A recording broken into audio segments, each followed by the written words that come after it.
चलिए आप ध्यान से सुनना, सभी यहाँ पर पूरा फोकस कीजिए। हमारा क्या चल रहा है, आज क्लास 6 है। इससे पहले हमने 5 क्लास कवर कर ली हैं और इससे पहले वाले में हमने पादप पोषण स्टार्ट किया था, जिसमें हमने बहुत सारी चीज़ें डिस्कस करी थी। अब इसको स्टार्ट करते हैं। चलिए, और अगर आप कंप्लीट कोर्स लेना चाहते हैं तो 499 रुपीज़ में कंप्लीट कोर्स भी मिल रहा है, फिजिक्स केमिस्ट्री बायोलॉजी, ठीक है। 299 में बॉटनी है, और साथ ही साथ आप बुक भी परचेज कर सकते हैं।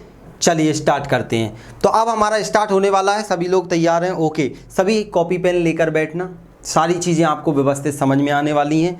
तो अभी तक हमने पादप पोषण के अंतर्गत क्या क्या पढ़ा था, तो हमने देखा था कि पादप भी पोषण करते हैं। भाई, हम जैसे खाना खाते हैं वैसे ही पेड़ पौधे भी खाना खाते हैं, तो वो उनका तरीका थोड़ा सा अलग होता है खाना खाने का। वो क्या करते हैं, जड़ों से पानी और अकार्बनिक पदार्थों को खींचते हैं, सूर्य के प्रकाश में क्या करते हैं, भोजन बनाते हैं। हम लोग घर पे खाना पकाकर खा लेते हैं क्योंकि हमें बना बनाया मिलता है, उगाया मिलता है। पौधे अपना भोजन स्वयं बनाते हैं, तो ऐसे पौधों को हम क्या बोलते हैं, स्वपोषी बोलते हैं। और जो पौधे अपना भोजन नहीं बना पाते हैं उन्हें हम परपोषी बोलते हैं। तो हमने पोषण के बारे में पढ़ा था कि पौधे के द्वारा वृद्धि एवं विकास के लिए भूमि से जल एवं अकार्बनिक तत्वों को प्राप्त करने की प्रक्रिया ही क्या कहलाती है, आपकी पोषण कहलाती है। जबकि पोषक तत्व क्या थे, भूमि से जो हम अकार्बनिक पदार्थ जैसे कैल्शियम, मैग्नीशियम, आज हम उन सबको पढ़ने वाले हैं।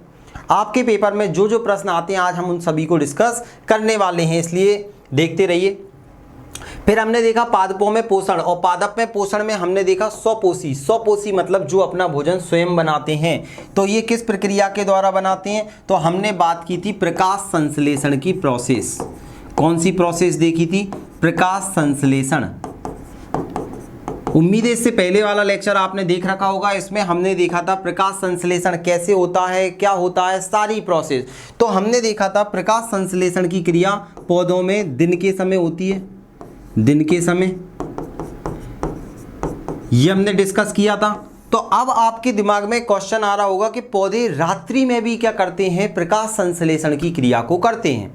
हमने बात की थी कि प्रकाश संश्लेषण की क्रिया दिन के समय में किस भाग में होती है, हरित लवक के ग्रेना वाले भाग में होती है। किस में होती है, ग्रेना वाले भाग में होती है, ये हम डिस्कस कर चुके थे। तो अब रात्रि में भी प्रकाश संश्लेषण की क्रिया को बताने के लिए एक वैज्ञानिक आए जिनका नाम था मेल्विन कैल्विन। क्या नाम था, जल्दी से बोलो सभी लोग। जितने लोग देख रहे हैं आज का सेशन बहुत इंपॉर्टेंट है। एप्लीकेशन पे आपने जो परचेज किया है आज उसका आपको बेनिफिट मिलने वाला है, क्योंकि वो चीज़ जो पूरे यूट्यूब पर आपको नहीं मिलती वो मैं आज आपको पढ़ाने वाला हूं, बिल्कुल सरल लैंग्वेज में। बस कॉपी पेन लेकर बैठना है, इसकी पीडीएफ भी मिलेगी, सब मिलेगा आपको। तो सबसे पहले हम बात करने वाले हैं कि एक वैज्ञानिक थे जिनका नाम है मेल्विन कैल्विन, अमेरिका के थे। इन्होंने बोला कि पौधे रात्रि के समय भी क्या करते हैं, प्रकाश संश्लेषण की क्रिया करते हैं। तो कैसे करते हैं, क्या करते हैं, उन्होंने एक पूरा चक्र दिया जिसे कैल्विन साइकिल या C3 साइकिल के नाम से जाना जाता है। तो चलिए प्रकाश संश्लेषण की क्रिया को ही हम आगे बढ़ाते हैं, फिर आज हम पादप पोषण को कंप्लीट करेंगे। तो आगे बढ़ते हैं। यहाँ पर मैं आपको बताता हूँ, ये है हमारा बोर्ड, और आज हम बात करते हैं कैल्विन चक्र के बारे में। किसके बारे में, कैल्विन चक्र। तो सुनना सभी लोग, कैल्विन चक्र क्या होता है। यहाँ से प्रश्न बहुत ज़्यादा निकल के आते हैं पेपर में, संविदा शिक्षक हो चाहे आपका कोई भी एग्जाम हो। कैल्विन चक्र, तो सबसे पहले पेपर में क्वेश्चन आता है कैल्विन चक्र की खोज किसने की। तो ये तो आपको याद करने वाली चीज़ है, तो आप इजीली याद कर पाओगे कि सर इसकी खोज की थी मेल्विन कैल्विन ने। किसने की थी, मेल्विन कैल्विन ने। मेल्विन कैल्विन ने इसकी खोज की थी। ये तो आपको याद करना है, तो आप याद रख लोगे। चलिए हाँ, गुड मॉर्निंग। अब पूरा फोकस करना सभी लोग, क्योंकि आप लोगों ने रुपए दिए हैं, अब आपको पूरी ईमानदारी से पढ़ना है। दोस्त अगर आप फोकस करोगे, मैं एक एक चीज़ आपको बताऊंगा कि पेपर में कैसी आती है, मैं क्वेश्चन आंसर्स भी कराऊंगा, बशर्ते आप सब लोगों ने मतलब 200-300 रुपये अपने जेब से निकाले हैं। देखो, रुपए लेने का मतलब ये होता है कि आप फोकस करना चालू कर देते हो। फ्री की कोई वैल्यू नहीं करता, इसीलिए बाकी इतने रुपये तो आप फेस वॉश में ही खर्च कर देते हो। तो आप सुनना, लेकिन आप फोकस करना सारी चीज़ों पर। तो इसकी खोज किसने की थी, मेल्विन कैल्विन ने। तो सर ये क्या होता है कैल्विन चक्र, क्यों जरूरी है। हमने प्रकाश संश्लेषण में पढ़ा था कि फोटोसिंथेसिस सूर्य के प्रकाश में हो रही है। मतलब दिन के समय में होती है, लेकिन प्रकाश संश्लेषण की क्रिया रात्रि के समय भी होती है। तो रात्रि के समय प्रकाश संश्लेषण की क्रिया, या फिर आप बोलोगे कि भैया अंधकार में प्रकाश संश्लेषण की क्रिया होती है, जिसे हम क्या किस चक्र के द्वारा दिखाते हैं, केल्विन चक्र। तो इसे अंधकार या अप्रकाशिक अभिक्रिया भी बोला जाता है। तो इसे क्या बोला जाता है, पेपर में क्वेश्चन आएगा तो आप बोलोगे सर इसे अंधकार, अभी सब बताऊंगा मैं सारी चीजें, अंधकार या फिर अप्रकाशिक अभिक्रिया भी बोलते हैं। अप्रकाशिक अभिक्रिया, अप्रकाशिक अभिक्रिया बोला जाता है, अभिक्रिया बोला जाता है। सर ये कहाँ होती है? तो सबसे पहले केल्विन चक्र क्या होता है, ये अंधकार मतलब रात्रि के समय होने वाली प्रक्रिया होती है पौधों में। तो किस भाग में होती है, हरित लवक में होती है। देखिए रात्रि के समय हरित लवक की मात्रा कम होती है, हम बात करेंगे सारी चीज़ों की। तो जो केल्विन चक्र होता है ये किस में होता है, तो आप बोलोगे ये सर हरित लवक वाले भाग में होता है। किस में होता है, हरित लवक। हरित लवक के अंदर मैंने आपको क्या पढ़ाया था, क्या पाया जाता है, तो आप बोलोगे सर इसके अंदर क्लोरोफिल पाया जाता है। और इसमें भी दो पार्ट होते हैं क्लोरोफिल में, हमने पढ़े थे हरित लवक में। सबसे पहले तो हरित लवक में इसके द्वारा मतलब केल्विन चक्र के द्वारा रात्रि के समय भोजन का निर्माण होता है। समय पौधों में भोजन का निर्माण होता है, पौधों में भोजन का निर्माण होता है, भोजन का निर्माण होता है। क्लियर? तो आप लोग जल्दी जल्दी जितने लोग देख रहे हैं मुझे बताओ, पेपर में क्वेश्चन आएगा रात के समय पौधे अपना भोजन बनाते हैं, ये किस चक्र के द्वारा बनाते हैं? तो आप बोलोगे केल्विन चक्र। और केल्विन चक्र को एक और नाम से जाना जाता है, इसी को बोला जाता है सी चक्र या सी साइकिल के नाम से जाना जाता है, याद रखना। या फिर आप बोल दो C3 साइकिल, क्या हो जाएगा, C3 मतलब 3 स्टेप में ये प्रोसेस चलती है, 3 स्टेप में ये प्रोसेस होती है, इसीलिए इसे केल्विन साइकिल या C3। हाँ चलिए जितने लोग जुड़ते चल रहे हैं जल्दी जल्दी अब मेरे क्वेश्चनों के आंसर दीजिए। रात्रि के समय भोजन का निर्माण पौधे के किस पार्ट्स में होता है? तो आप बोलोगे हरित लवक में होता है। और दिन के समय भी हरित लवक में होता है। सर बेवकूफ़ क्यों बना रहे हो? अरे मैं बेवकूफ़ मन नहीं बना रहा, गुस्सा मत हो, अब ध्यान से सुनना। ये देखिए हरित लवक के अंदर दिन के समय में भी बनता है और रात्रि के समय। तो ये दो भागों में प्रक्रिया होती है। एक भाग आप सभी को पता है, एक है ग्रेना। हरित लवक का एक भाग कौन सा होता है, ग्रेना या ग्रेनम भी बोल देते हैं, और एक को बोलते हैं स्ट्रोमा। यहाँ से अच्छे अच्छे क्वेश्चन निकल के आते हैं, इसलिए समझा रहा हूँ। आज पादप पोषण कंप्लीट करेंगे अपन। एक होता है स्ट्रोमा। तो दिन के समय में प्रकाश संश्लेषण की क्रिया किस में होती है, ग्रेना में होती है। तो आप बोलोगे दिन के समय होती है, दिन के समय। और इसमें कब होती है, रात्रि के समय। स्ट्रोमा में क्या होता है, रात्रि के समय क्या होता है, भोजन का निर्माण होता है।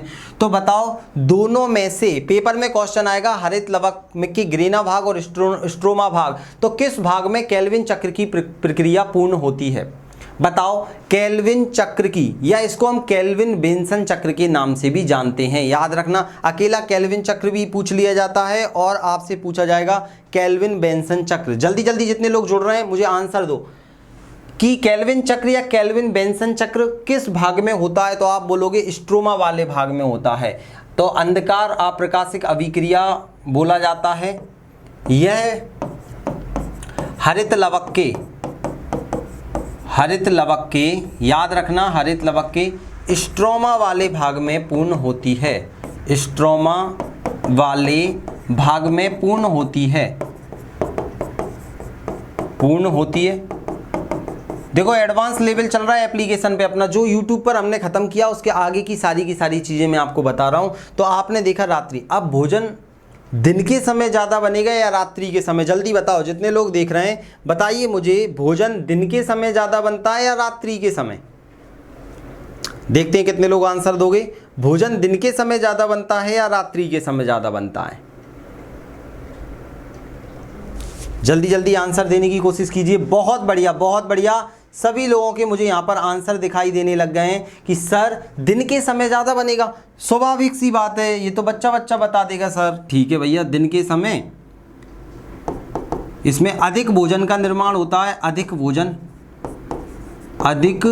भोजन का निर्माण होता है। अब आप बोलोगे सर अधिक कितना, तो अधिक होता है भैया 28 ATP। ATP का फुल फॉर्म होता है एडिनोसिन ट्राइफॉस्फेट। तो 28 ATP एनर्जी दिन के समय में बनती है और रात्रि के समय बहुत कम होता है, मतलब बहुत कम बोल सकते हैं हम, बहुत कम भोजन निर्मित होता है, भोजन निर्मित होता है। अब भाई बहुत कम कितना होता है, तो आप बोलोगे सर सिर्फ और सिर्फ 2 ATP। कितना होता है? सिर्फ और सिर्फ 2 ATP क्या होता है? दिन के समय होता है, स्ट्रोमा वाले भाग में होता है। इतना क्लियर हुआ। मैं आगे बढ़ूं। अब आपको इतना तो समझ में आ गया होगा, केल्विन चक्र या केल्विन बेंसन चक्र या फिर C3 साइकिल के नाम से इसे जाना जाता है। और ये कब होता है, दिन के समय या रात्रि के समय? जल्दी बताओ। तो आप बोलोगे सर रात्रि के समय। पौधे के किस भाग में? हरित लवक में। हरित लवक के कौन से भाग में? स्ट्रोमा वाले भाग में। स्ट्रोमा वाले भाग में कितने ATP एनर्जी बनती है? 2 ATP। और आपसे पूछा जाएगा ग्रेना वाले भाग में 28 ATP एनर्जी बनती है। अब मैं आगे बढ़ने वाला हूं, इन चीजों को अपन चलिए चलते हैं, आगे बढ़ने वाला हूं। इतना सभी को क्लियर हो गया? आप बताते चलना क्योंकि हम सारी चीजों को कवर कर रहे हैं। अब देखते हैं भाई केल्विन चक्र में सर होता क्या है, केल्विन चक्र कैसे काम करता है। तो आप देखिए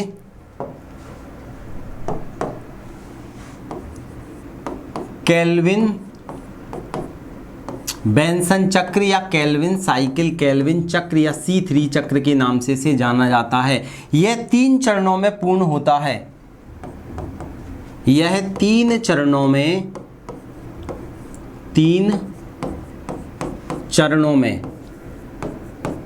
पूर्ण होता है।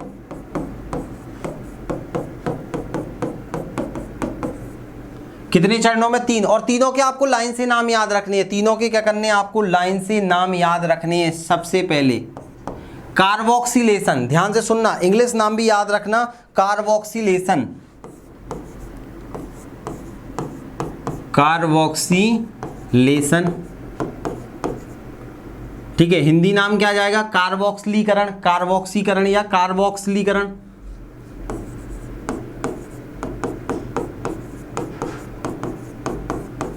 देखो मैंने दोनों चीजें, कोई नहीं देता, आप पूरे YouTube पर चले जाना, ये चीज़ आपको कहीं नहीं मिलेगी। मैंने हिंदी में भी सर्च किया है आपके लिए और इंग्लिश में भी, क्योंकि पेपर में दोनों में आ जाता है। तो सबसे पहली प्रक्रिया कौन सी होती है तीनों चरणों में? तो आप बोलोगे सर कार्बोक्सिलीकरण।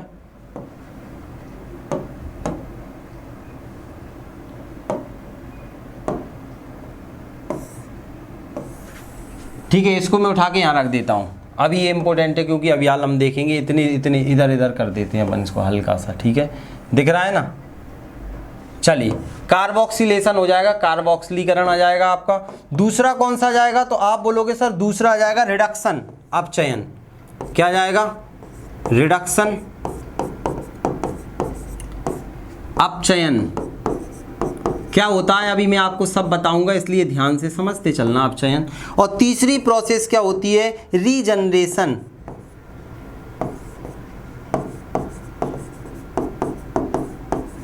पुनर्योजन, रीजनरेशन, पुनर्योजन। तो ये 3 शब्द याद रखो। चलो जल्दी से सब लोग बोलो। देखिए अगर पास होना है पेपर में तो मैं वो चीज़ आपको ऐप पर पढ़ाता हूँ, आप पूरी चीज़ों को देख लीजिए जो बार बार पेपर में आती हैं, और आपके प्रैक्टिस सेट रहेंगे। आगे आपके पेपर के अकॉर्डिंग में बहुत सारी चीज़ें आपको कराऊंगा, तो आप ध्यान देना। जल्दी से मुझे बताओ केल्विन चक्र कितने चरण में पूरा होता है? जल्दी जल्दी बताइए सभी लोग। 1 2 3, जल्दी जल्दी जितने लोग देख रहे हैं कमेंट करके बताओ। 1 2 3, देखते हैं, रुकना नहीं है, सभी को आंसर देना है। देखते हैं जल्दी से। 1 2 3, 1 2 3, 1 2 3। अब मन में आप लोगों को बोलना। चलिए 3 3 3 3, बहुत बढ़िया, इतना सभी को क्लियर हो रहा है। अब आप देखो, आपका दिमाग क्लिक करता है चीज़ें बोलने पर। अब पहले कौन सा हो जाएगा? कार्बोक्सिलीकरण। क्या हो जाएगा? कार्बोक्सिलीकरण। इंग्लिश में बोलते हैं कार्बोक्सिलेशन। दूसरा कौन सा, ये पेपर में ऐसे क्वेश्चन आएंगे, अब जब मैं क्वेश्चन आंसर्स कराऊंगा अभी तब अपन देखेंगे। रिडक्शन अपचयन होता है, रीजनरेशन पुनर्योजन। सर इसका मतलब क्या होता है? अब देखो इन जो चरण है तीन तीन आप सभी ने देख लिए, बहुत बढ़िया। अब ये जो चरण होते हैं ना, इन चरणों में अलग अलग प्रोसेस होती है। देखो कार्बोक्सिलीकरण में क्या होता है, सबसे पहले कार्बो, कार्बो का मतलब क्या होता है, कार्बो, कार्बो का मतलब होता है कार्बन। क्या होता है? कार्बो का मतलब होता है कार्बन, कार्बन। तो भैया ये कार्बन कहां से आएगा पौधे में? बताओ जल्दी से, आप सब लोग बताओ, पौधे में कार्बन कहां से आएगा? तो आप बोलोगे सर कार्बन आएगा वायुमंडल से, क्योंकि हम छोड़ते हैं कार्बन डाइऑक्साइड और पौधों को कार्बन ऐसे थोड़ी मिल जाता है। ये प्रक्रिया में कार्बन डाइऑक्साइड से कार्बन बनता है। तो याद रखना कार्बन कहाँ से मिलता है, तो वायुमंडल के CO2 से। तो कार्बन डाइऑक्साइड से कार्बन किस प्रक्रिया में बनता है, तो कार्बोक्सिलीकरण की प्रक्रिया में बनता है। अब ये प्रोसेस में कौन इंपॉर्टेंट रोल निभाता है, तो RUBP रोल निभाता है। नाम याद रखना, RUBP। क्या नाम है इसका? RUBP याद करवा दूंगा, अभी नाम ऐसे याद रखो RUBP। वैसे तो रेबुलोज बाइफॉस्फेट हो जाएगा आपका, लेकिन अभी आप बस इतना याद रखो RUBP। चलिए क्लियर हो रहा है इतना? नाम ही लिख देता हूँ, बाद में फिर एक बार और लिख दूंगा RUBP। RUBP फुल फॉर्म क्या आ जाएगा? रेबुलोज बाइफॉस्फेट। बोलो एक बार, रेबुलोज, रेबुलोज बाइफॉस्फेट। रेबुलोज बाइफॉस्फेट इसमें महत्वपूर्ण भूमिका निभाएगा। कैसे निभाएगा, क्या करेगा, हम अभी थोड़ी देर बाद देखेंगे। तो इतना क्लियर हो गया। अब देखो रिडक्शन, रिडक्शन का मतलब क्या होता है? रिडक्शन का मतलब होता है अपचयन, अपचयन का मतलब होता है तोड़ना। क्या होता है? तोड़ना, फोड़ना। तो भैया तोड़ना, तो इसमें क्या होगा, तोड़ा जाएगा। अब किसको तोड़ा जाएगा, तो हम जो देखेंगे आगे बनेगा हमारा PG, मतलब हमारा हम देखेंगे PGA बोल देंगे हम। तो यहाँ पर फास्फोरिक जो हमारा एसिड बनने वाला है, चलिए मैं आपको बता ही देता हूँ। यहाँ पर हमारा एक एसिड बनेगा, यहाँ पर उसको हम दो भागों में तोड़ेंगे। मतलब यहाँ पर हम कार्बन को अलग अलग तोड़ेंगे। जो हमारा कार्बन है अब इसको तोड़ेंगे, उससे फिर हम क्या करेंगे, एनर्जी बनाएंगे। तो यहाँ पर नई चीज़ क्या बन जाएगी, PGA। PGA के द्वारा पूरा काम होगा, ठीक है। PGA का फुल फॉर्म क्या आ जाएगा, तो आपको याद रखना है फास्फोग्लिसरिक अम्ल। फास्फो, कठिन तो नहीं लगना ना, फास्फोग्लिसरिक एसिड बनेगा, अम्ल बनेगा, फास्फोग्लिसरिक अम्ल। एक दो बार देखो नाम लेंगे तो हमें ये चीज़ें आ जाएंगी, क्योंकि हमें पेपर में होना है पास, इसीलिए मैं ये चीज़ें पढ़ा रहा हूँ। नहीं तो बहुत सारे टीचर स्किप कर देते हैं, बहुत तो समझा ही नहीं पाते हैं, बस इंग्लिश में लिखी मिलेंगी चीज़ें, मैं हिंदी में ही बता रहा हूँ। तो भैया PGA का संबंध किससे होता है, अपचयन से होता है। इसको तोड़ा जाता है, कैसे तोड़ा जाता है अभी मैं आपको बताऊंगा। इतना क्लियर हो गया, अब हम आगे बढ़ने वाले हैं। अब देखो रीजनरेशन पुनर्योजन, रीजनरेट करना मतलब दोबारा से बनाना, दोबारा से बनाना। इसमें क्या होगा, फिर से बनाना, दोबारा बनाना, फिर से बनाना। तो यहाँ पर जो चीज़ टूटी है उस चीज़ से दोबारा कुछ ना कुछ बनाया जाएगा। तो यहाँ पर बनाया जाएगा TP, क्या बनाया जाएगा, ट्राइफॉस्फेट बनाया जाएगा। मतलब जो अंतिम उत्पाद तैयार होने वाला है, वास्तव में जो उत्पाद तैयार होने वाला है वो क्या होगा, TP हो जाएगा। क्या हो जाएगा, TP, ट्राइफॉस्फेट। अब ये क्या होता है वो मैं आपको बताऊँगा। हाँ, फॉस्फोग्लिसरिक एसिड, बहुत बढ़िया। फॉस्फोग्लिसरिक एसिड ऐसे बोलते जाओगे ना तो याद होता जाएगा, मन में भी बोलो फॉस्फोग्लिसरिक एसिड, रेबुलोज बाइफॉस्फेट। मुझे भी एकदम ऐसे याद नहीं होते, पढ़ते रहो याद हो जाते हैं। भाई पेपर निकालना है, मैंने भी पेपर निकाला है, तो मैंने तो ऐसी ऐसी चीज़ें पढ़ी है टैक्सेशन वाली। जब असिस्टेंट टैक्सेशन ऑफिसर का मेंस क्लियर हो पाया है, अब इंटरव्यू है, उसके बाद में पता चलेगा। देखते हैं ऑफिसर लगता है यार, लगेगा, नेगेटिव क्यों सोचें। TP ट्राइफॉस्फेट याद रखना। तो TP का फुल फॉर्म आपको याद रखना है क्या, ट्राइफॉस्फेट या फिर ट्रायोज फॉस्फेट, ट्रायोज फॉस्फेट ये जो चीज़ें मैं आपको पढ़ाता हूँ ये पूरे के पूरे यूट्यूब में आप सर्च कर लेना, ये कोई नहीं बताता इतना अच्छे से, इंग्लिश में आएंगे अधिकतर। तो इतना क्लियर हो गया होगा आपको कि भैया ट्राइफॉस्फेट हो गया है। अब इसको अपन एज अ पिक्चर में ओके सेव कर देते हैं। अब सुनना, क्या मेरी बात मुझे इतना बताओ, क्या इतना क्लियर हुआ सब लोगों को कि केल्विन चक्र अंधकार युक्त अभिक्रिया है या फिर ये क्या है, रात्रि के समय होने वाली अभिक्रिया है। ये किस भाग में होती है, हरित लवक के स्ट्रोमा वाले भाग में होती है। और कितने चरणों में होती है, 3 चरणों में, जिसमें से लाइन से पहला चरण होता है कार्बोक्सिलीकरण, दूसरा अपचयन, तीसरा पुनर्योजन। कार्बोक्सिलीकरण में कौन जुड़ा होता है, RUBP रेबुलोज बाइफॉस्फेट, फिर PGA जो आपका फास्फोग्लिसरिक अम्ल है, फिर क्या आ जाएगा ट्रायोज फास्फेट है। इतना क्लियर हुआ। अब मैं आगे बढ़ने वाला हूं। इतना सभी को क्लियर हुआ तो फिर मैं आगे बढ़ूं, जल्दी जल्दी मुझे बताइए। चलिए आगे बढ़ते हैं। अब हम केल्विन चक्र कैसे वर्क करता है वो हम देखने वाले हैं। यहां से इतने ही प्रश्न आएंगे आपके पेपर में जो मैं आपको बताते चल रहा हूं। अब हम केल्विन चक्र कैसे काम करता है इस पर बात करने वाले हैं। केल्विन चक्र, केल्विन बेंसन चक्र के नाम से इसे जाना जाता है। केल्विन चक्र आपका, या इसे C3 साइकिल के नाम से भी जाना जाता है। अब देखना है, इसमें सबसे पहले हमने देखा था क्या, देखो आप ऐसे याद रख सकते हो इसको, अगर आप भूल जाओगे तो पहले मैं आपको चक्र याद करवा देता हूं, फिर आपको याद करवा दूंगा, ठीक है। रेबुलोज बाइफॉस्फेट, रेबुलोज RUBP।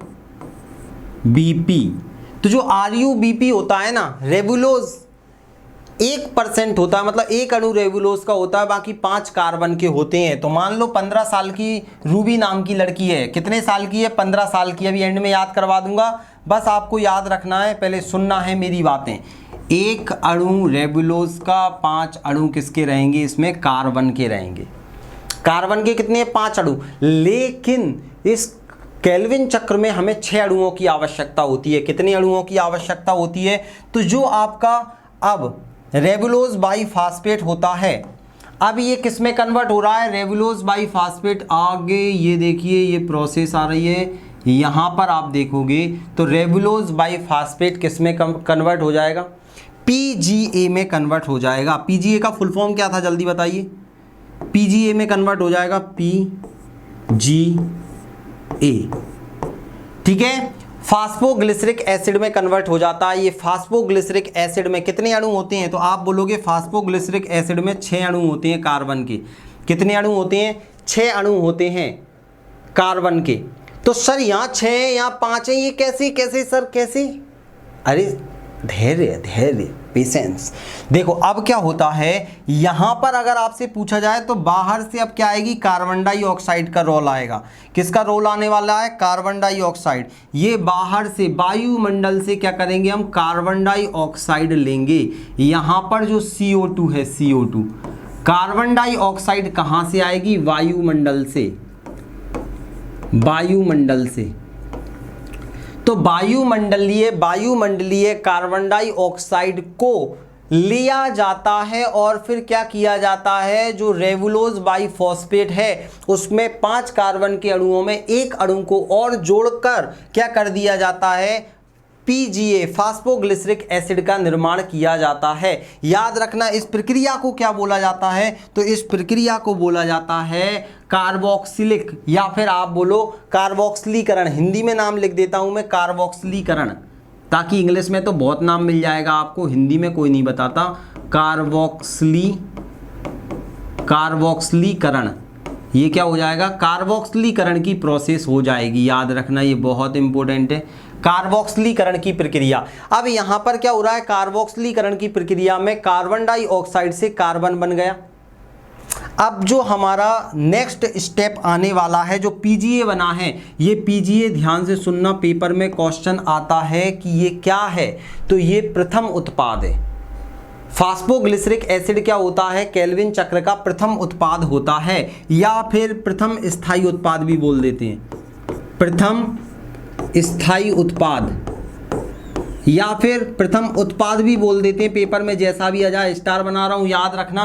पेपर में क्वेश्चन आ जाता है कि बताइए केल्विन चक्र का प्रथम उत्पाद क्या है या प्रथम स्थायी उत्पाद क्या है, तो भैया पीजीए होता है, phosphoglyceric acid. Phosphoglyceric acid, phospho बोलो यार, सीख जाओगे, नहीं तो फिर आप बस सुन सुना के रह जाओगे। और आपने खर्चा किया है 200-300 रुपये का, तो भैया सीखो, क्योंकि 200-300 रुपये आप देखो, आप कहीं और खर्च करते, आपने पढ़ाई पे खर्च किया है, तो उसका बेनिफिट तो मिलेगा आपको, क्योंकि यहीं से नौकरी लगेगी।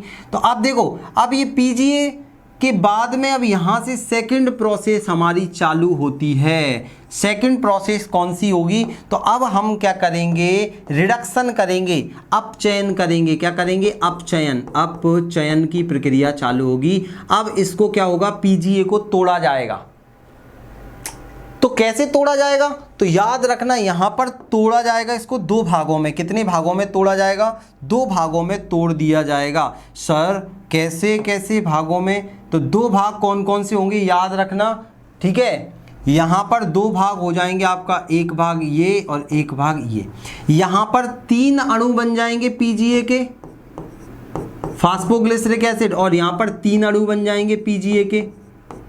3-3 अणु बन रहे हैं, ठीक है, 3 अणु। तो इसको तोड़ने के लिए एनर्जी लगेगी कि नहीं लगेगी, तो यहां पर ये एनर्जी लगेगी कौन सी, तो अब आप बोलोगे सर ये देखिए यहां पर ये एनर्जी लग रही है, ये लो थोड़ा सा बड़ा कर देता हूं, यहां पर एनर्जी लगती है एटीपी के रूप में। किसके रूप में, एटीपी के रूप में एनर्जी लगती है। और कितने एटीपी एनर्जी लगती है, 2 एटीपी के रूप में एनर्जी लगती है। एडिनोसिन ट्राइफॉस्फेट, एटीपी का फुल फॉर्म क्या होता है, जल्दी जल्दी समझ में आ रहा है ना, बहुत बढ़िया। एटीपी का फुल फॉर्म होता है एडिनोसिन ट्राइफॉस्फेट। एडिनोसिन ट्राइफॉस्फेट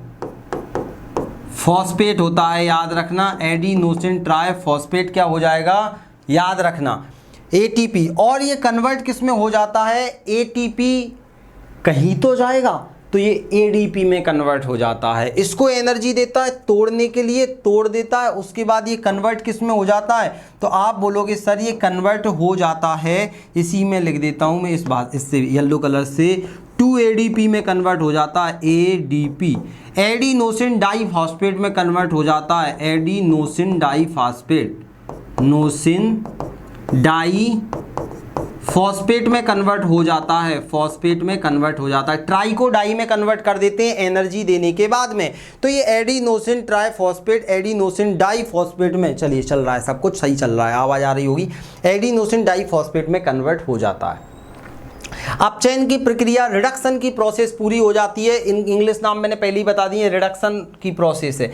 अब यहां पर अपचयन की जैसी प्रोसेस होती है तो क्या बनता है, तो अब यहां पर बनता है TP. Oh my God sir, ये टीपी हमारा बीपी ना बढ़ा दे। सुनो, ये टीपी बीपी नहीं बढ़ाएगा आपका, ध्यान से सुनना, मैं पीले कलर से लिख देता हूं। टीपी ट्राइफॉस्फेट बनता है, ट्राइफॉस्फेट बनता है, याद रखना, ये ट्राइफॉस्फेट ही क्या होता है, अंतिम उत्पाद होता है। ट्राइफॉस्फेट क्या हो जाएगा आपका, अंतिम उत्पाद होता है, अंतिम उत्पाद। पेपर में क्वेश्चन आता है केल्विन चक्र के द्वारा बनने वाला अंतिम उत्पाद क्या होगा, तो आप बोल दोगे सर अंतिम उत्पाद हो जाएगा ट्राइफॉस्फेट। और ट्राइफॉस्फेट को ही हम किस नाम से जानते हैं, बच्चा बच्चा जानता है और आप भी जानते होगे, इसी को हम बोलते हैं शर्करा। शर्करा, इसी को हम बोलते हैं कार्बोहाइड्रेट, इसी को हम बोल देते हैं सुक्रोज, सुक्रोज, इसी को हम बोल देते हैं, शर्करा को ही हम क्या बोल देते हैं, कार्बोहाइड्रेट। कार्बोहाइड्रेट बनता है। सुक्रोज को ही हम क्या बोल देंगे, यहाँ पर स्टार्च के रूप में भी बनता है, स्टार्च भी बनता है, सुक्रोज भी बनता है, शर्करा भी, कार्बोहाइड्रेट, ये अंतिम फाइनल उत्पाद है। अब भैया फाइनल उत्पाद के बाद में इस केल्विन चक्र को चलाने के लिए भी तो एनर्जी चाहिए, तो इस चक्र को चलाने के लिए फिर से एनर्जी की ज़रूरत पड़ती है और इस चक्र को इस तरह से फिर घुमाया जाता है और यहाँ पर क्या हो जाता है, एक नई प्रोसेस आती है, पुनर्योजन, रीजनरेशन, पुनर्योजन, रीजनरेशन आता है, पुनर्योजन आता है। और इस प्रकार से पुनर्योजन के द्वारा यहाँ पर दोबारा से एनर्जी लगती है इसको बनाने में, तो बनाने में भी तो एनर्जी लगेगी, और बनाने में एनर्जी लगने के लिए यहाँ पर क्या होता है, एक एटीपी का अणु लगता है। कितना? एक एटीपी का अणु लगता है। और यहाँ पर एक एटीपी का अणु किस में कन्वर्ट हो जाता है? एक एडीपी में कन्वर्ट हो जाता है, एडिनोसिन डाइफॉस्फेट में, ट्राइफॉस्फेट डाई में। और इस प्रकार से ये दोबारा से क्या बना देता है? रेबुलोज बाइफॉस्फेट। और इस प्रकार से ये केल्विन चक्र चलता रहता है। क्या आप सभी लोगों को इतना सभी को क्लियर हो गया केल्विन चक्र? चलिए मिर्जा जी सभी लोग बताइए मुझे, क्या आप सभी लोगों को, जितने लोग आप ऐप पर जुड़े हुए हो, पूजा जी, सावित्री जी और मिर्जा जी, नीलम जी, सभी लोग जल्दी जल्दी मुझे बताइए, क्या आप सभी लोग, इतने सारे लोग जुड़े हुए हैं, क्या आप सभी को इतना समझ में आया मेरी बात कि आपसे पूछेंगे कि केल्विन चक्र के कितने चरण होते हैं, तो आप चरण भी बता दोगे? लो मैं लिख देता हूँ। फर्स्ट स्टेप होती है, सेकंड स्टेप, थर्ड स्टेप, किस तरह से काम करता है, या सभी लोगों को क्लियर हो गया? जी जी जी जी। देखिए अब आपको लग रहा होगा एप्लीकेशन खरीदना सार्थक है, क्योंकि देखो यहाँ पर आपको पूरी ईमानदारी से वो चीज़ पढ़ाई जाती है जो आप पढ़ना चाहते हो। यूट्यूब पर थोड़ा दिक्कत ये रहती है, वहाँ क्वेश्चन आंसर अच्छे से करा सकते हैं, लेकिन पढ़ाओ ना तो बहुत सारे लोग बीच में आके जाते हैं, बहुत नहीं पढ़ते तो फिर अच्छा नहीं लगता। तो आप लोग पूरी ईमानदारी से एप्लीकेशन में सेव भी हो जाएगा और आपके अलग अलग फोल्डर में डाल दिया जाएगा, PDF भी मिल जाएगी, हर एक चीज़ मिलेगी, बस पढ़ना पड़ेगा दोस्त। तो ये हमारा क्या था? केल्विन चक्र। अब मेरी बात एक और याद रखना, केल्विन चक्र इस प्रकार से ये चल रहा है आपका, और ये क्या होता है? 6 बार चलता है, 6 साइकिल में चलता है, तो इसमें 18 ATP एनर्जी लगती है। तो एक लाइन आप नोट कर सकते हैं, एक केल्विन चक्र में 18 ATP अणुओं का उपयोग होता है, 18 ATP अणुओं का उपयोग किया जाता है। मैं लिख देता हूँ, एक केल्विन चक्र में, एक केल्विन चक्र में, केल्विन चक्र में 18 ATP अणुओं का उपयोग होता है, अणु का उपयोग होता है। ठीक है, इतना आपको याद रखना है। तीछिंग 18, 3 2 और 1 3 और तीछिंग 18, तो एक पूरा का पूरा 6 चरणों में होता है। इतना आप सभी को क्लियर हो गया। अब मैं आगे बढ़ने वाला हूं और यहां से जितने प्रश्न बनते हैं वो मैंने आपको कवर करा दिए हैं। चलिए चलें आगे। अब सुनना मेरी बात, चलो मैं यहाँ पर आपको ले चलता हूँ। हमने इस प्रकार से देखा कि प्रकाश संश्लेषण की क्रिया दिन के समय में भी हो रही है, रात्रि के समय में भी हो रही है, और ये C3 पौधे जितने भी रहते हैं, C3 साइकिल, जितने भी 90% पौधे C3 होते हैं, मतलब रात्रि के समय भी ये सारी की सारी प्रक्रियाएँ करते हैं। तो केल्विन बेंसन, इनको मेल्विन केल्विन ने खोजा था, और इनके साथ ही सहयोगी भी थे बहुत सारे, उनको भी क्या मिल गया? नोबेल पुरस्कार मिल गया था। इतना याद रखना। और यहाँ से प्रश्न आते हैं। अब देखिए पादप हम कौन सा पढ़ रहे हैं? स्वपोषी। अब ऑटोट्रॉपिक हमने पढ़ा, प्रकाश संश्लेषण की क्रिया, रसायन संश्लेषण की क्रिया ये लोग कर लेते हैं। अब आपसे पूछा जाएगा कुछ पौधे ऐसे रहते हैं जो परपोषी रहते हैं। तो भाई परपोषी पौधे कौन कौन से होते हैं? देखिए चलो मैं यहीं पर आपको समझा रहा हूँ, फिर हम आगे बढ़ेंगे। तो कुछ पौधे कैसे होते हैं? परपोषी होते हैं, हेट्रोट्रॉपिक होते हैं, परपोषी। यहां से भी प्रश्न बहुत सारे निकल के आते हैं। परपोषी, तो पौधे कैसे होते हैं? कुछ पौधे होते हैं परपोषी, हेट्रोट्रॉपिक होते हैं, हेट्रोट्रॉपिक, हेटेरोट्रॉपिक। ठीक है,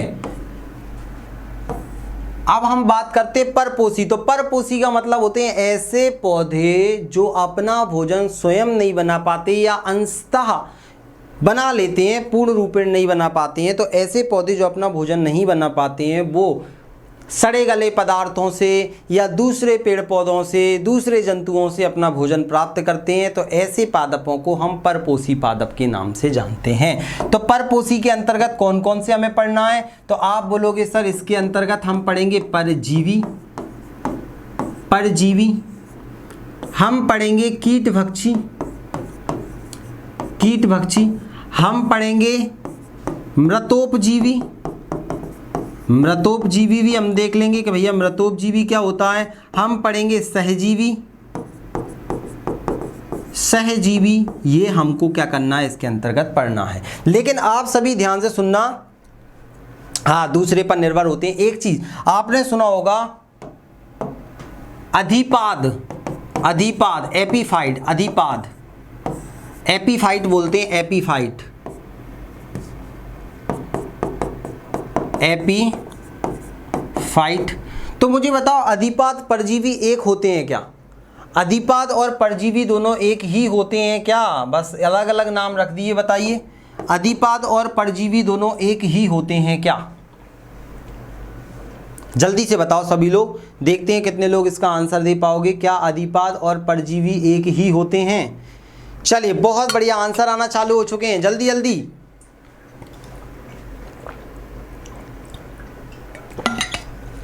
नहीं पता तो मैं सिखाऊंगा, आप सीखने आए, लेकिन आंसर दो। चलिए, नहीं सर, नहीं नहीं नहीं नहीं, बहुत बढ़िया। देखिए, बिल्कुल राइट आंसर दिया है। आपसे पूछा जाएगा अधिपाद। अधिपाद का मतलब होता है ऐसे पौधे जो अपना भोजन स्वयं बना लेते हैं, लेकिन ये इतने मुलायम होते हैं कि दूसरे का सहारा लेते हैं जीवित रहने, मतलब आगे बढ़ने के लिए। तो दूसरों का सहारा लेते हैं, सहारा लेते हैं आगे वृद्धि करने के लिए, आगे बढ़ने के लिए, वृद्धि करने के लिए, खाना स्वयं बनाते हैं, भोजन स्वयं बनाते हैं, भोजन स्वयं बनाते हैं, याद रखना, स्वयं बनाते हैं। जैसे आपने बेल वगैरह देखी होंगी, बहुत सारी बेल, जैसे अंगूर, लौकी, तुरैया, ये सब क्या होते हैं? अधिपाद होते हैं, एपीफाइट होते हैं, दूसरे पर निर्भर करते हैं। लेकिन परजीवी का मतलब होता है ऐसे पौधे जो अपना भोजन दूसरों से प्राप्त करते हैं, भोजन अन्य पौधों से प्राप्त करते हैं, अन्य पौधों से क्या करते हैं? प्राप्त करते हैं। अभी मैं लिखा हुआ सब दिखाऊंगा। तो परजीवी क्या होते हैं? ऐसे पौधे जो अन्य पौधों पर निर्भर होते हैं, उन पर अपनी चूसक जड़ें, चूसक मतलब इनके अंदर सकिंग रूट्स रहती हैं, सकिंग तना रहता है, स्टेम, वो दूसरे पौधे के अंदर डालकर क्या कर लेते हैं? उसका पोषण खींच लेते हैं। तो ऐसे पौधे जो दूसरे पौधों से अपना भोजन प्राप्त करते हैं, वो क्या कहलाते हैं? परजीवी कहलाते हैं। जैसे अमर बेल बिन मूल की प्रतिपादक है ताही। अमर बेल मतलब आपने देखा होगा, एक पीले पीले कलर की पूरे में छा जाती है, लंबी लंबी सी, पतली पतली सी क्या होती हैं? तना टाइप का रहता है। आपने आपके गांव में देखा होगा, हीस वगैरह बोलते हैं ना, कांटे वाला एक पेड़ होता है, या बमूरा एक पेड़ होता है जिसके चारों ओर ये छा जाता है, बेर वगैरह उस पे भी ये छाई जाती है, आपने देखा होगा। तो ये परजीवी होते हैं। क्लियर? इसको पोषण दूसरे पेड़ पौधों से मिलता है। अब अभी मैं लिखा हुआ अभी सब दिखाऊंगा। अब कीटभक्षी क्या होते हैं? कीटभक्षी तो ऐसे पौधे, सर ये कीड़े खाते हैं? हाँ, ऐसे पौधे जो दूसरे जीवों को खाते हैं, जंतुओं को खाते हैं, नरभक्षी भी बोल देते हैं, मतलब कीटों को खाते हैं अधिकतर। तो ये सर ये कीड़ों को क्यों खाते हैं यार? देखो, इसलिए खाते हैं कि ऐसी जगह जहाँ पर नाइट्रोजन का अभाव होता है, और पौधों को नाइट्रोजन बहुत ज़रूरी होता है, क्योंकि वो उनके शरीर के अंदर प्रोटीन बनाकर पूरी बॉडी की ओवरऑल ग्रोथ कराता है। प्रोटीन नाइट्रोजन से प्रोटीन बनेगा। तो जहां पर नाइट्रोजन का अभाव होता है वहां पर कीटभक्षी पौधे होते हैं। तो नाइट्रोजन की पूर्ति के लिए क्या करते हैं? नाइट्रोजन की पूर्ति के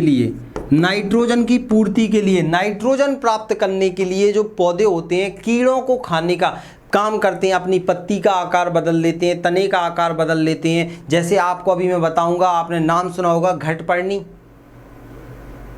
पिचर प्लांट, अभी हम देखेंगे ड्रोसेरा। तो अलग अलग पौधे रहते हैं जो कीड़ों को अपने अंदर डालकर उसका रस चूस लेते हैं, उनसे नाइट्रोजन प्राप्त कर लेते हैं। बाकी प्रकाश संश्लेषण तो इनमें होता ही होता है, लेकिन नाइट्रोजन की कमी के कारण ये कीड़ों का भक्षण करते हैं। क्लियर? मृतोपजीवी मतलब ऐसे पौधे, देखिए जब मैं आपको थैलोफाइटा पढ़ाऊंगा ना आगे, तब बताऊंगा कि थैलोफाइटा के अंतर्गत जीवाणु भी आते हैं, बैक्टीरिया भी पौधों के अंतर्गत रखे गए, कवक भी पौधों के अंतर्गत रखे गए। इनके हम 2-2 घंटे के लेक्चर लेंगे आगे, टेंशन मत लेना। तो पौधों के अंदर रखा गया है इन्हें। तो जो ऐसे पौधे जो सड़े गले पदार्थों को खाकर जिंदा रहते हैं, जैसे कि कवक, आपने जंगलों में जगह जगह देखे होंगे। तो सड़े गले पदार्थों को, मरे हुए सड़े गले, रोटी पर कवक लग जाती है, सड़े गले पदार्थों को खाकर अपना पोषण प्राप्त करते हैं। तो ये याद रखना, मृतोपजीवी में कवक आ जाएगा आपका।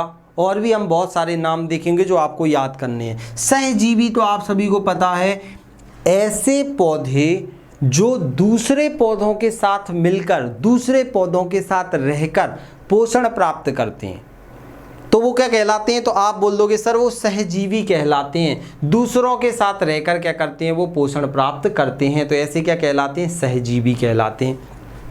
क्लियर? तो ये आ गया आपका सहजीवी। सहजीवी जैसे लाइकेन, आपने देखा होगा लाइकेन, लाइकेन, लाइकेन सबसे इंपॉर्टेंट है, बार बार पूछा जाता है। सहजीवी मतलब लाइकेन किससे मिलकर बनता है? तो मैं यहाँ पर बता देता हूँ। लाइकेन आपका जो रहता है ना, लाइकेन ये सहजीविता का उदाहरण है और ये कवक और शैवाल से मिलकर बनता है। किससे? कवक और शैवाल से मिलकर बनता है। शैवाल ये क्या काम करते हैं सर दोनों? तो जो शैवाल होता है ये प्रकाश संश्लेषण करता है। क्या करता है? प्रकाश संश्लेषण करता है। मतलब ये क्या करता है? भोजन बनाता है, भोजन बनाता है, भोजन बनाता है। हम आगे डिटेल में पढ़ेंगे ये पूरा जंतु जगत में, आप जब आपको पढ़ाऊंगा तो ठीक है। तो ये क्या करता है? भोजन बनाता है। और कवक क्या करता है? कवक नमी लाता है, वायुमंडल से नमी लाता है, वायुमंडलीय नमी को प्राप्त करता है, वायुमंडलीय नमी को, मॉइस्चर को, नमी को प्राप्त करता है, प्राप्त करता है। मतलब इन क्या कर लेंगे? ये पानी की पूर्ति कराता है। क्या करता है? पानी की पूर्ति कराता है। ये पानी की पूर्ति करा देता है।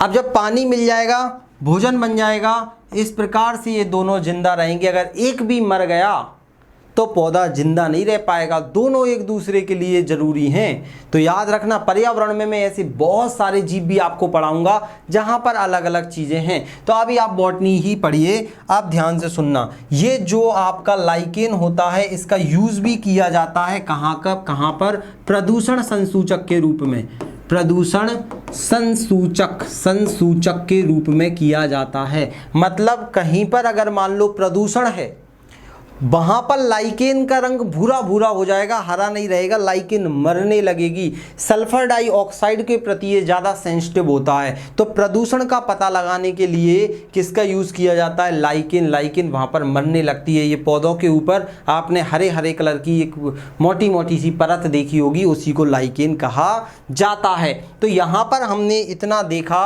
चलिए, स्वपोषी ऐसे पौधे जो कार्बनिक अकार्बनिक यौगिकों, जल एवं प्रकाश का निर्माण स्वयं करते हैं, स्वपोषी कहलाते हैं। हरे पौधे अपना भोजन प्रकाश संश्लेषण की प्रक्रिया के द्वारा बनाते हैं। और परपोषी क्या होते हैं? ऐसे पौधे जो अपना भोजन सड़े गले पदार्थों एवं अन्य जीवों से प्राप्त करते हैं, वो परपोषी कहलाते हैं। क्लियर? अब हम आगे चलते हैं। इनमें परजीवी ये देखते हैं। हमने देखा प्रकाश संश्लेषण, हमने पूरा का पूरा डिस्कस कर लिया आपसे, बहुत अच्छे से हमने ये पूरा पढ़ा है। अब देखो हम यहाँ पर आ चुके हैं कहाँ पर? परपोषी। ये आपको एग्जाम्पल याद रखने, मैंने आपको जो पढ़ाया है परपोषी के अंतर्गत, ठीक है। परपोषी के अंतर्गत क्या आ जाएगा आपका? सबसे पहले कसकुटा, अमरबेल आ जाएगा। क्या आ जाएगा? अमरबेल आ जाएगा। परजीवी मतलब ऐसे पौधे जो भोजन के लिए दूसरों पर निर्भर रहते हैं, परजीवी पौधे कहलाते हैं। परजीवी पौधों में विशेष प्रकार की जड़ें, मैंने बताया था, पाई जाती हैं जो दूसरे पौधे के शरीर में घुसकर अवशोष कर लेती हैं। और ऐसी जड़ों को क्या बोलते हैं? चूसक जड़ें।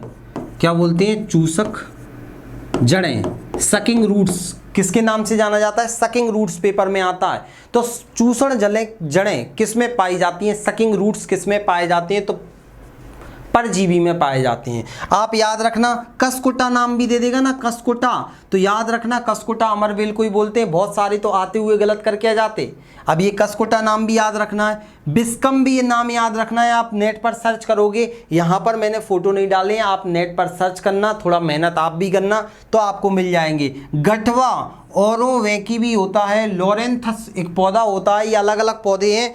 और सेंतालम इसको बोलते हैं चंदन, सेंट्स जो अगरबत्तियां बनती हैं, सेंतालम इसका साइंटिफिक नेम है। चंदन भी किस में आता है? परजीवी में आता है, याद रखना, ये बहुत इंपॉर्टेंट है। ये आसपास दूसरे पेड़ पौधों से क्या कर लेता है? पोषण प्राप्त कर लेता है। ठीक है, अब देखना कुछ मात्रा में ये अपना भी निर्माण कर लेता है, लेकिन पेपर में चंदन पूछे तो परजीवी में आपको लगा देना है चंदन। हायोवेंकी, डोडर डोडर डोडर डोडर, ठीक है। रेफ्लेसिया ये दुनिया का सबसे बड़ा फूल होता है। ये सबसे बड़ा फूल है, सबसे बड़ा फूल है दुनिया का। रेफ्लेसिया, अर्नोल्ड रेफ्लेसिया बोला जाता है। सेंगुइनिया, सेंगुइनिया, ये भी आपको नाम याद रखने, एक पेज पर लिख लेना, बार बार पढ़ोगे तो याद होंगे, क्योंकि पेपर पास आपको करना है तो मेहनत भी आपको ही करनी पड़ेगी। नेक्स्ट, मैं एक मार्गदर्शन कर रहा हूं आप सभी लोगों का। परपोषी, कीटभक्षी में आ गए हैं अब अपन। कीटभक्षी देखिए, ऐसे पौधे जो नाइट्रोजन, सबसे इंपॉर्टेंट है, नाइट्रोजन की कमी कौन से पौधों में होती है, तो कीटभक्षी पौधों में होती है। इस नाइट्रोजन की कमी को पूरा करने के लिए वो कीटों का भक्षण करते हैं। भाई पौधे कीटों को क्यों खाते हैं, नाइट्रोजन की कमी को पूरा करने के लिए खाते हैं। ऐसे पौधों को कीटभक्षी या मांसाहारी पौधे भी कहते हैं। मांसाहारी पौधे कौन से कहलाते हैं, तो जो कीटभक्षी होते हैं वो मांसाहारी पौधे कहलाते हैं, पेपर में पूछा जाता है। जैसे ड्रोसेरा, डायोनिया, नेफेंथीज, ये सब रेगिस्तानी पौधे हैं अधिकतर, नहीं तो रेगिस्तानी नहीं बोल सकते, ये कहीं कहीं अलग अलग जगह पर भी पाए जाते हैं जहाँ नाइट्रोजन नहीं होता। जैसे नेफेंथीज आ जाएगा, आपने देखा, साथ ही साथ पिचर प्लांट आ जाएगा आपका, यूट्रिकुलेरिया आ जाएगा आपका, कलश पादप, पिचर प्लांट इसी को बोलते हैं, कलश पादप, घटपर्णी भी बोल देते हैं इसी को, घटपर्णी, घटपर्णी। ये क्या करता है, आगे जब मैं तना पढ़ाऊंगा ना, आपको पत्ते पढ़ाऊंगा, तब पत्ते में हम देखेंगे कि अपने पत्ते को किस प्रकार से कन्वर्ट कर लेता है। तो पूरी बॉटनी में एक एक चीज आपको क्लियर होती जाएगी, आप टेंशन मत लीजिए।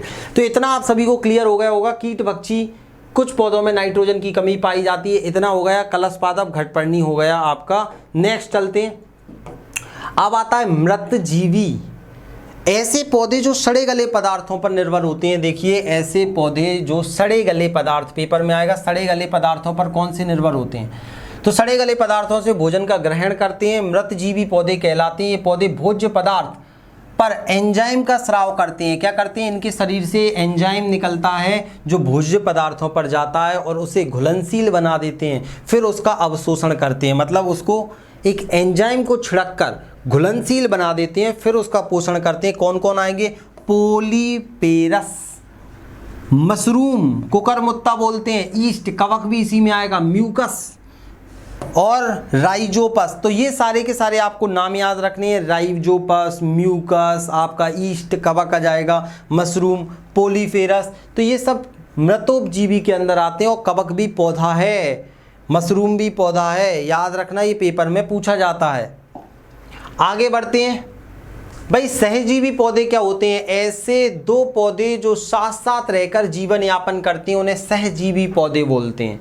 क्या बोला जाता है, सहजीवी पौधे बोलते हैं। जैसे लाइकेन, लाइकेन में शैवाल और कवक साथ साथ रहते हैं। कवक वायुमंडल की नमी को अवशोषित करता है और शैवाल प्रकाश संश्लेषण से भोजन बनाता है। क्या इतना आप सभी लोगों को क्लियर हुआ कि पादपों में पोषण कैसे होता है।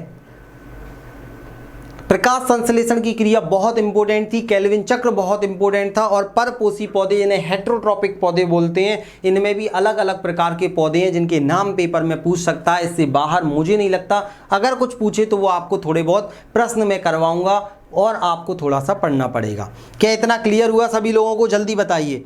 अब सबसे इंपॉर्टेंट टॉपिक शुरू होगा हमारा, पादप में पोषक तत्व। याद रखना, पादप में पोषक तत्व वाला टॉपिक हम कल कवर कर लेंगे। पादप में पोषक तत्व वाला टॉपिक हम कल कवर कर लेंगे, चलेगा क्या, जल्दी से बताइए। और इसके हम पूरे के पूरे प्रश्न, जितने भी इसके प्रश्न हैं, ध्यान से सुनना, वो हम क्या करेंगे, आज शाम को डिस्कस करेंगे। तो आज शाम वाली YouTube पर भी रहेगी क्लास, उसको मिस मत करना। YouTube वाली पर जितने प्रश्न यहाँ से आते हैं, देखो आपको मैंने अभी पोषक तत्व नहीं पढ़ाया, फिर भी वहाँ से क्वेश्चन डालूंगा, ताकि आप कल वाली क्लास अटेंड करोगे तो आपको पता लगेगा यार पोषक तत्व से भी क्वेश्चन ऐसे ऐसे आते हैं। तो और आप अगर पूरे डिटेल में पढ़ना चाहें तो ये बुक मिल जाएगी YouTube पर। जो भी क्लास देखेगा ये बाद में, तो मैं आपको बता दूं कि हमारा कोर्स 499 रुपये में कल हो जाएगा। आज वो 399 में मिल रहा है। इसमें आपको देखो फिजिक्स, केमिस्ट्री, बायोलॉजी, बॉटनी भी मिल रही है, साथ ही साथ पर्यावरण भी मिल रहा है। मतलब पूरा साइंस में जो जो चीज़ें आती हैं वो पूरा, ब्रह्मांड वाला टॉपिक भी यहाँ पर मिलेगा, तो आपको पूरा साइंस में कवर हो जाएगा। अगर आप अकेला बॉटनी लेना चाहते हैं, आज 199 का है, कल से ये 299 का हो जाएगा। तो ये आप याद रखना, इसमें कंप्लीट बॉटनी कवर कराई जाएगी, एक एक चीज़। कितने ही लेक्चर हो जाएं, लेकिन हम पूरे प्यार से, ईमानदारी से MCQ और PDF आपको सभी मिलती जाएंगी आपके इसी चैनल पर। मतलब वो आपका ये YouTube पर ही मिल जाए, YouTube पर नहीं मिलेगा, मैं क्या बोल रहा हूँ, एप्लीकेशन पर। और ये आपने देख लिया। चलिए तो अब हमारे जो महत्वपूर्ण प्रश्न हैं वो हम शाम को करेंगे। तो आप सभी लोगों से होगी शाम को मुलाकात।